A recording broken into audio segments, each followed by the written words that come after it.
உரிமையோட கேட்கிறேன், நீங்க தப்பா எடுத்துக்க கூடாது. சித்ரா சார், உங்களை பார்த்தாலே எனக்கு இந்த கேள்வி யாரு சாமி நீங்க அப்படின்னு கேட்கணும்னு தோணும் சார். அதுக்கு ஒரு காரணம் இருக்கு. என்ன அப்படின்னா, திடீர்னு பார்த்தா ஒரு தயாரிப்பாளராக இவரை பார்க்க முடியுது, இயக்குனராக பார்க்க முடியுது, எழுதவும் செய்யறாரு, நடிக்கவும் செய்யறாரு. சரி, ஓகே, எனக்கு வர ஒரே வேலை இந்த நிகழ்ச்சி தொகுத்து வழங்குறதா அப்படின்னு பார்க்கும்போது யூடியூப் எடுத்தா டூரிங் டாக்கீஸ்ல இன்டர்வியூஸ் எல்லாம் வந்து அவ்வளவு பயங்கரமா பண்றாரு.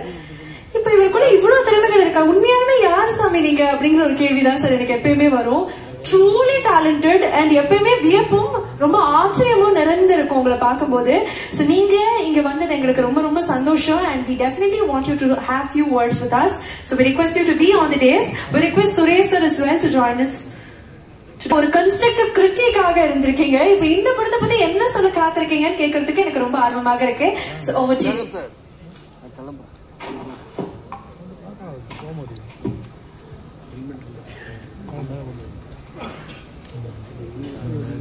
இந்த இனிய மாலை வேளையில் இங்கே கூடியிருக்கின்ற அனைவருக்கும் என்னுடைய ஆத்மார்த்தமான வணக்கங்களை முதல்ல தெரிவித்துக் கொள்கிறேன்.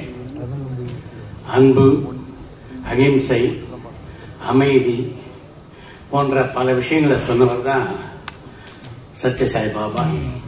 இவருடைய படம் மிகவும் ஜனரஞ்சகமா இருக்கும் அப்படின்னு இங்க பாரதி பாஸ்கர் அவர்களும் சொன்னாங்க. அதை விஜய் அவர்களும் வவுச் பண்ணாரு. அது ஆச்சரியப்படுத்த ஒண்ணுமே இல்லை. ஏன்னா பாபாவே ஜனரஞ்சகமானவர் தான்.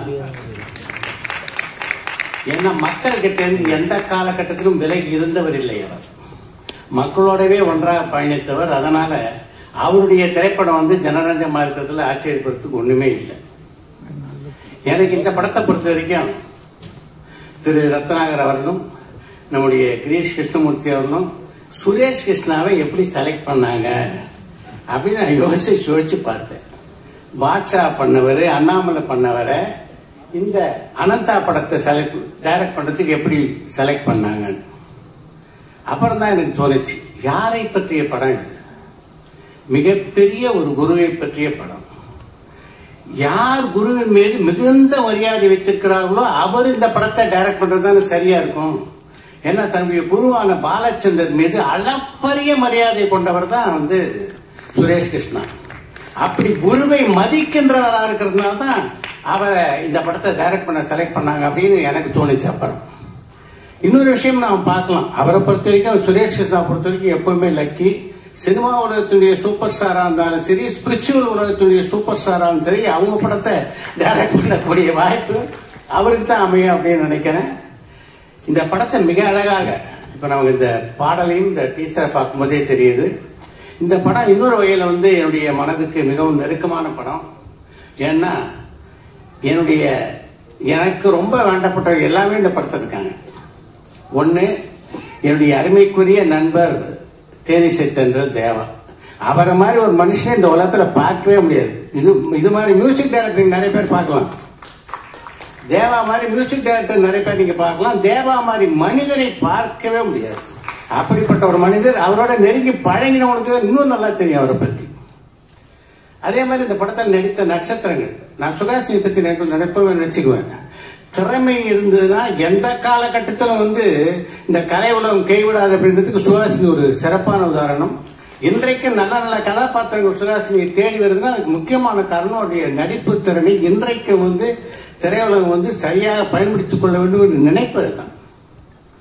அதுக்கப்புறம் என்னுடைய நண்பன் வைகை மகேந்திரன் இப்ப சமீபத்தில் ஒரு அற்புதமான படம் பண்ணியிருக்காரு, சாருகேசி. இதுக்கு அப்புறம் அந்த படத்தை பார்க்கக்கூடிய வாய்ப்பு உங்களுக்கு கிடைக்கும் அப்படின்னு நினைக்கிறேன். அந்த படத்திலையும் சாருகேசிலையும் வைகை மகேந்திரனும் சுகாசினியும் வந்து பட்டையை கிளப்பியிருக்காங்க. மகேந்திரனுக்கு அப்படிதான், அவருடைய ஹேட் ஏசப்படி இப்பதான் நல்ல நல்ல கதாபாத்திரங்கள் மகேந்திரனை தேடி வருது எனக்கு தெரிஞ்சு. கரெக்டா? அப்புறம் நம்ம ரவி, எங்களுடைய பல்கலைக்கழகத்துடைய மாணவர், பாரதி ராஜாவால் அறிமுகப்படுத்தப்பட்டவர். இப்படி பல பேர், அதாவது என்னுடைய மனதுக்கு நெருக்கமான பல பேர் இந்த படத்தில் இணைஞ்சிருக்காங்க. அது இந்த படத்தை பொறுத்த வரைக்கும் எனக்கு இன்னொரு கூடுதல் அட்டாச்மெண்ட்.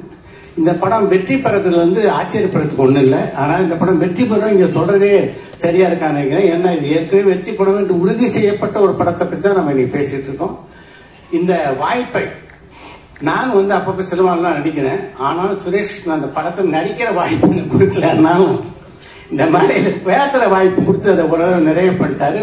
இந்த விழாவில் பங்கு கொண்டதை வந்து எனக்கு கிடைத்த மிகப்பெரிய ஒரு வாய்ப்பாகவும் பாக்கியமாகவும் கருதியில் நன்றி, வணக்கம்.